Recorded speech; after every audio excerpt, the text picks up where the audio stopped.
Si le Real Madrid se gère en demi-finale et que l'AC Milan se gère en demi-finale, on aura, je dis bien, peut-être droit à notre course. À la course, je dis bien qu'on attend nous tous. La course entre le karting et la F1. Une course, je ne sais pas qui va la sponsoriser, peut-être c'est le NASCAR. C'est-à-dire qu'aujourd'hui, on va être très très sérieux. Une course de NASCAR entre deux bandits, deux gars qui se disent pas des tocards. Et je parle de qui? De Olivier Giroud et de Karim Benzema. Chelsea, combien de fois dans la surface de réparation, tu te dis, mais les gars, s'il vous plaît, doucement, Kai Havertz, N'Golo Kanté t'a redonné, tu as fait le crochet, tu es rentré, mais un pointu. Mais pourquoi les boys là de nos jours, ils aiment trop faire les choco machin, tout ça, je fais des enroulés, mais ça me met hors de moi, mais un pointu, tchouk le ballon, pa. Salam outsider, le débrief commence maintenant. Chelsea perd aujourd'hui 2-0 à domicile face au Real Madrid. Franchement, toute honnêteté, les Blues de Chelsea ne se sont pas gérés. Mais qui est étonné? Qui est étonné? Si vous êtes étonné, c'est que vous êtes, je dis bien, délusionnel. Aujourd'hui, nous tous, on est dans la réalité. Et on savait très bien que le Real allait taper Chelsea. Le Real, je dis bien, a terminé le travail, l'autopsie peut être réalisée. Défaite 4-0, aller-retour, Chelsea est éliminé. Maintenant, la vérité, elle est simple. C'est que cette équipe de Chelsea-là n'a marqué aucun but. Je dis bien aucun but, à l'aller comme au retour. Aujourd'hui, ce qui est dit en Première Ligue n'est pas un mythe. Offensivement parlant, ils sont très très nuls. Il y a énormément d'équipes qui n'ont pas le budget de Chelsea, qui n'ont pas les attaquants de Chelsea et qui ont marqué beaucoup plus de buts que Chelsea en Première Ligue. Ils arrivent en Ligue des Champions, ils jouent face au Real, ils doivent, je dis bien, remonter un déficit de 2-0 et Franck Lampard décide de mettre N'Golo Kanté en pointe. Mais vous voulez aujourd'hui que je vous raconte quoi? Franchement, objectivement, vous voulez que je vous raconte quoi? Vous voulez que je vous dise quoi? Mais vous vouliez aller où avec Franck Lampard? Avec Franck Lampard, je dis bien, qui décide de mettre N'Golo Kanté en pointe de l'attaque. C'est-à-dire que quand tu vois le dispositif tactique de Chelsea sur les phases défensives, Chelsea aujourd'hui, ils ont été plutôt intéressants, franchement, entre vous et moi. Pourquoi? Parce qu'ils ont parqué le bus. Pourquoi? Parce qu'ils ont, je dis bien, créé énormément de problèmes au milieu de terrain du Real Madrid. Pourquoi? Parce qu'ils pressaient très très haut avec Cucurella et puis Reece James. Et en plus de cela, tu as l'activité qu'il faut quand tu mets Gallagher sur le terrain. Je suis d'accord avec ce qu'a essayé de faire Franck Lampard. Cependant, tu fais ça quand tu dois tenir un score. Tu fais pas ça quand tu dois marquer 2 buts. Aujourd'hui, Chelsea doivent marquer 2 buts. À la fin, ils en ont marqué 0. Ils en ont pris 4. Aller-retour. Et si tu regardes bien, offensivement parlant, oui, ils se sont créés des occasions en première mi-temps. Cependant, il n'y avait pas les bons joueurs qui étaient bien positionnés. Mais que veux-tu? Que veux-tu sincèrement? Même dans les jeux vidéo, vous-même, vous savez. Partout, dans toute la vie, en fait, vous-même, vous savez, il faut mettre les gens compétents là où il faut. N'Golo Kanté, c'est un très très bon milieu de terrain. Box to box, il sait faire le travail. Récupération, relance et tout, il est là. Il va t'offrir le soutien qu'il faut quand il le faut. Mais ne t'attends pas à ce que N'Golo Kanté claque une demi-volée comme ça à l'entrée de la surface de réparation. Même pas dans la surface de réparation. C'était un but. Normalement, c'était un but. Mais N'Golo ne sait pas gérer. Mais que veux-tu? N'Golo, là, même à l'entraînement sur 10, peut-être qu'il en met 2. C'est pas un attaquant. Où est l'attaquant? Pierre-Emerick Aubameyang, même pas sur la liste de la Ligue des Champions. Je vous dis que Chelsea, leur problème, il ne date pas d'aujourd'hui. Il ne date pas d'aujourd'hui. Kai Havertz est sur le terrain. Pourquoi? Parce que c'est l'attaquant qui a marqué le plus de buts à Chelsea cette saison. Aujourd'hui, tu le vois, ok, en première mi-temps, quand il redescend, quand il vient, je dis, se jouer un tout petit peu dans le dos de Toni Kroos sans qu'il le voie et qu'il combine avec les milieux de terrain et que rapidement ça ouvre sur le côté pour Reece James, tu trouves ça très très intéressant. Je regarde Chelsea et je me dis waouh, ça marche. Cependant, il manque un joueur. Chelsea, seule équipe en Ligue des Champions qui aurait pu battre le Real s'ils avaient joué aujourd'hui à 12 contre 11. À 12 contre 11. Ça montre à quel point dans cette équipe-là, il y a énormément de problèmes. Aujourd'hui, dans le link-up, dans les connexions, ça jouait bien. Cependant, combien de centres dans la surface de réparation? Si tu n'as pas un milieu de terrain qui n'est pas habitué à être là-bas, eh ben, tu n'as personne. Comment veux-tu battre le Real? Comment veux-tu marquer, je dis bien, 2 buts? Donc je comprends ce qu'a essayé de vouloir faire Franck Lampard. Cependant, ce n'était pas le moment de le faire. Il fallait des joueurs sur le terrain, des joueurs capables de claquer des buts. D'où vient le deuxième problème que j'ai vu aujourd'hui avec Chelsea. Quand je vois cette équipe-là, je me rends compte, ok, tu sors peut-être Gallagher, tu mets un autre attaquant, mais tu mets qui? Qui a l'intensité qu'il faut pour courir comme Gallagher il a couru aujourd'hui? En fait, la vérité, elle se joue là aussi. C'est qu'à un moment donné, en termes d'intensité, au niveau de Chelsea, il y a des boys. Ils ne se gèrent pas. C'est-à-dire que tu peux faire jouer João Félix, tu peux faire jouer Sterling, tu peux faire jouer n'importe qui, mais il n'y a personne qui pèse. Tu n'as pas un attaquant qui pèse, un attaquant qui fatigue, un attaquant capable à lui tout seul de fatiguer Toni Kroos, de fatiguer Militao, de fatiguer Rudiger ou Alaba, dépendamment de qui joue. Tu n'as pas cela. Tu n'as pas cela. Donc du coup, tu fais comment pour marquer des buts face à cette équipe-là? Franchement, en toute honnêteté, Lampard, c'est un tocard. Ok, mais moi je comprends ce qu'il a voulu faire aujourd'hui. Il s'est dit, moi je ne vais pas me faire humilier, peut-être que les boys vont réussir à s'en sortir. Et je dis bien, si les milieux de terrain de Chelsea avaient été des milieux de terrain plus prolifiques, si Kanté avait été Lampard, parce que Lampard, lui, il a marqué énormément de buts dans sa carrière, peut-être qu'aujourd'hui, en première mi-temps, Chelsea mène 1-0. Que veux-tu? Mais ils n'ont pas les joueurs, c'est compliqué. Franchement, c'était le bordel. Nous tous, on savait qu'à la fin, le Real n'allait pas paniquer. Le Real n'a même jamais paniqué. Que veux-tu? Où veux-tu aller quand il y a Thibaut Courtois? Top performance de sa part aujourd'hui.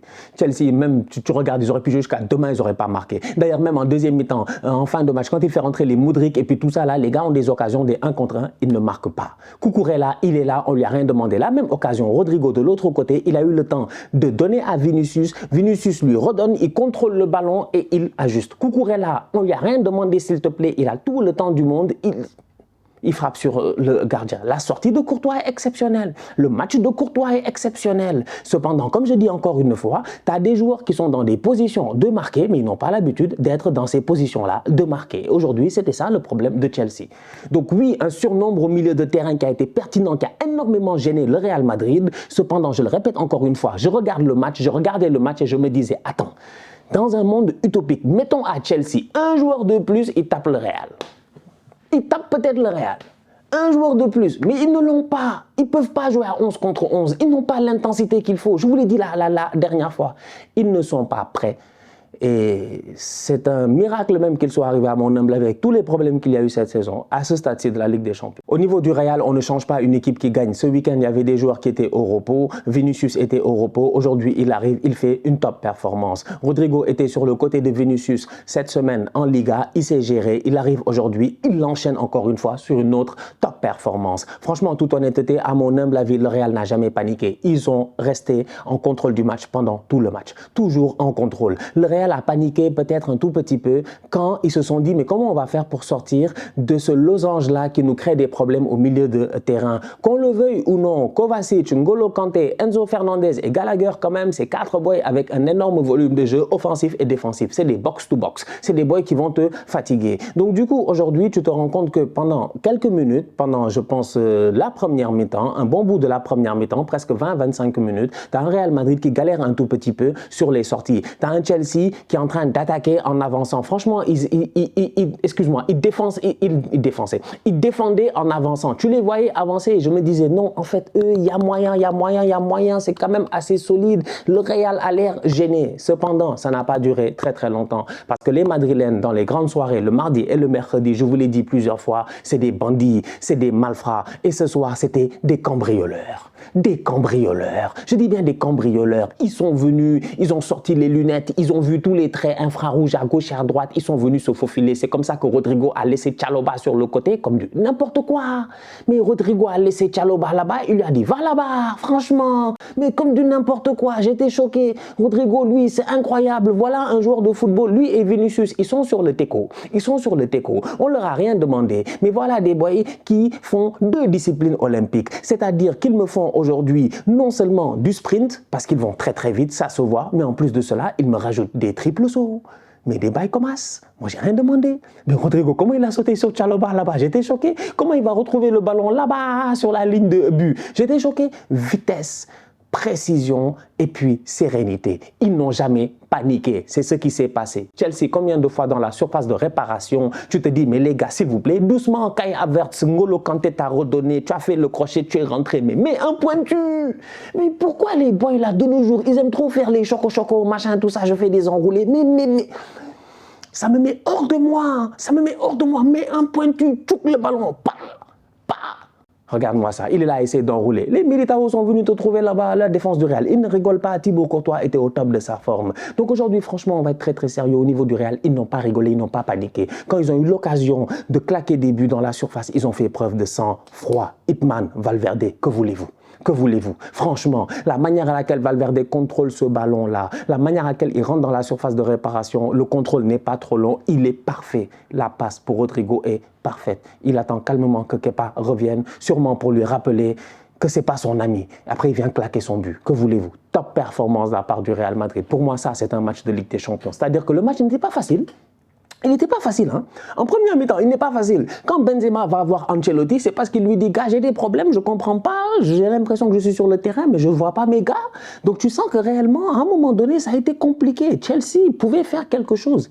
Mais pour les raisons que j'ai eu à évoquer tout à l'heure, à mon humble avis, on aurait pu jouer jusqu'à demain. Ils n'allaient rien faire, Chelsea, en fait. Donc, le Real est resté serein. Et quand ils ont eu les moments pour claquer des buts, ils ont claqué des buts. Un grand club pour une grande soirée. Une fois n'est pas coutume, mais top performance encore une fois de la part de Camavinga. Ouais, que voulez-vous? Il est trop fort. Il n'a pas de problème. Le boy est devenu un top latéral comme ça. Camavinga vient d'où même? Camavinga, qui t'a demandé? Qui t'a demandé, je dis bien. Il est devenu top latéral. J'ai oublié qu'il y a Ferland Mendy là-bas normalement. C'est incroyable. Il fait le travail. Il est discipliné offensivement, défensivement. Franchement, Camavinga, non, lui, tu sens que c'est un bon mix entre l'école de la street et l'école de football. En fait, il a l'équilibre parfait sur un terrain. En plus de ça, il a l'agressivité qu'il faut pour un défenseur. Excellent. Bien joué. Le Napoli se fait éliminer de la Ligue des Champions aujourd'hui après le match nul 1-1 face au Milan AC. Franchement, on va être très sérieux. Top performance de la part des Milanais. Ils se sont gérés encore une fois. Voilà une équipe qui est en train d'avancer en Ligue des Champions avec une très très bonne solidité défensive. Ils l'ont fait face à Tottenham. Aujourd'hui, ils le font encore une fois face à Naples. Osimhen a certes réussi à marquer en fin de match. Cependant, malheureusement, c'est dommage. C'est dommage. C'était trop tard. C'était insuffisant. Ils auraient pu avoir un penalty quand Leao a fait un tacle dans la surface de réparation sur Lozano. Cependant, l'arbitre n'a pas sifflé, il n'est pas parti à la VAR. Leur gardien Meret, il a fait un arrêt, malheureusement, ça n'a pas été suffisant. Kvaratskhelia, il était là à faire les crochets, tout ça, les dribbles à gauche et à droite, il lâche un joueur, deux joueurs et tout, mais toujours le ballon dans la lune, en l'air. Aujourd'hui, le Napoli, à mon humble avis, il y avait moyen de faire quelque chose. Cependant, ils sont tombés face à une équipe du Milan AC qui a un très bon gardien de but. Où veux-tu aller? Que veux-tu faire avec Mike Maignan? Il fatigue les gens. Il fatigue les gens, je dis bien Mike Maignan. Mike Maignan, c'est pas possible. À chaque fois qu'il y a pénalty, il a dit il va arrêter. Il est trop fort.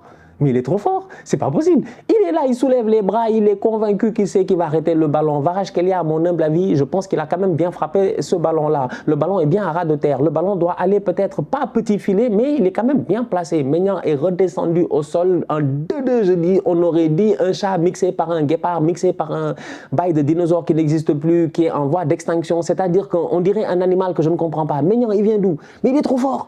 Il est trop fort. Il a des réflexes qui ne sont pas humains. Il a des réflexes qui ne sont pas humains. Un top gardien de but qui permet aujourd'hui quand même à cette équipe du Milan AC là de se qualifier dans cette double confrontation. Quand tu te rappelles du match aller, quand tu te rappelles du fait que le Napoli aurait dû marquer au match aller, Osimhen ou pas, le Napoli aurait dû marquer au match aller. Ils n'ont pas marqué. Pourquoi? Parce qu'il y avait Mike Maignan. Aujourd'hui, ils arrivent, ils ont l'opportunité, je dis bien, sur un penalty. Quand tu te dis que Osimhen marque en fin de match, si le penalty est inscrit, mais on va en prolongation. Mais il y avait qui? Mike Maignan, encore une fois. Donc cette équipe de l'AC Milan là, même si elle a un Leao qui est excellent, qui est sensationnel, je ne sais pas où est-ce qu'il va jouer la saison prochaine, j'ai hâte de voir, est-ce qu'il va rester au Milan AC? Est-ce que le Milan AC va continuer à travailler avec ces jeunes-là qui sont très talentueux? Tonali, excellent. Bennacer, excellent. Leao, j'en parle même pas, il a la vitesse qu'il faut. Aujourd'hui, Leao, à chaque fois qu'il avait le ballon sur le côté gauche, il y avait problème. En fait, le Milan AC, je l'ai dit ici plusieurs fois, ils ont un côté gauche trop fort. Leao et puis l'autre, Hernandez, c'est abusé. C'est de la vitesse, c'est de la puissance, je dis bien. C'est un gars qui accélère. Il a laissé le défenseur du Napoli comme du n'importe quoi. Tanguy Ndombele était là à essayer de courir derrière lui. On dirait, nous, quand on essayait de rattraper le bus alors qu'on savait qu'on n'allait jamais le rattraper. C'est incroyable. Il a mis une vitesse, il les a laissés là-bas.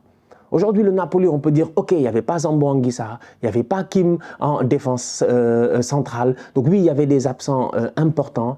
Cependant, ils sont tombés face à des Milanais qui étaient très motivés, qui étaient très sérieux, qui étaient très focus et qui ont eu un très très bon gardien et qui ont su marquer quand il le fallait. Encore une fois, comme au match aller. À chaque fois, dans cette double confrontation-là, on peut dire que Naples a des regrets. On peut dire que Spalletti, il sort, il est découragé. En fait, ça se voyait même à un moment donné. Tu voyais sa tête, tu sentais qu'il n'en pouvait plus, il en avait marre parce qu'il ne comprend pas. Il sait qu'il les a quand même dominés à l'aller et au retour à plusieurs fois. Pas constamment, mais à plusieurs fois dans la rencontre, il les a dominés et n'a pas réussi à marquer. Alors que eux, à chaque fois qu'ils ont eu des contre-attaques, ils ont été dangereux. Ils ont réussi à marquer 2 fois avant la mi-temps dans les 2 matchs. Donc du coup, voilà. C'est dommage pour les Napolitains. L'aventure s'arrête là. Ils seront sûrement champions d'Italie. Les Milanais continuent. Comme je dis, aura-t-on l'occasion d'avoir enfin cette course-là? Cette course-là, le karting contre la F1, comme j'ai dit, il faut que ce soit sponsorisé par le NASCAR, comme ça on est sûr et certain, ou par le rallye Paris-Dakar, comme ça on est sûr, et je dis bien, et certain qu'il n'y aura pas de problème, parce que j'ai hâte de voir si on a une finale ici entre le Real Madrid et l'AC Milan, et là je n'ai pas encore éliminé bien entendu le Bayern, City, le Benfica, l'Inter et tout ça, on sait ce qui peut se passer, ça reste du football, mais disons dans un rêve utopique, Real Madrid, AC Milan, ça donne des vibes des années 2000 et sincèrement, Benzema contre Giroud en finale, j'aimerais bien voir Mike Maignan contre Thibaut Courtois, j'aimerais bien voir. Bref, j'ai l'impression que c'est un duel entre deux attaquants et entre deux gardiens de but. Tout ça pour dire que les Milanais, pour le moment, ils sont en train de faire quelque chose qu'ils n'ont pas fait depuis 2007. Ils vont en demi-finale de Ligue des Champions. Waouh! Bravo, bien joué. La famille, on se capte très bientôt pour un nouveau débrief. D'ici là, on continue à liker, on continue à partager, on s'abonne, on s'abonne, on s'abonne. On est ensemble, on reste en santé. C'est le plus important. Tous outsiders.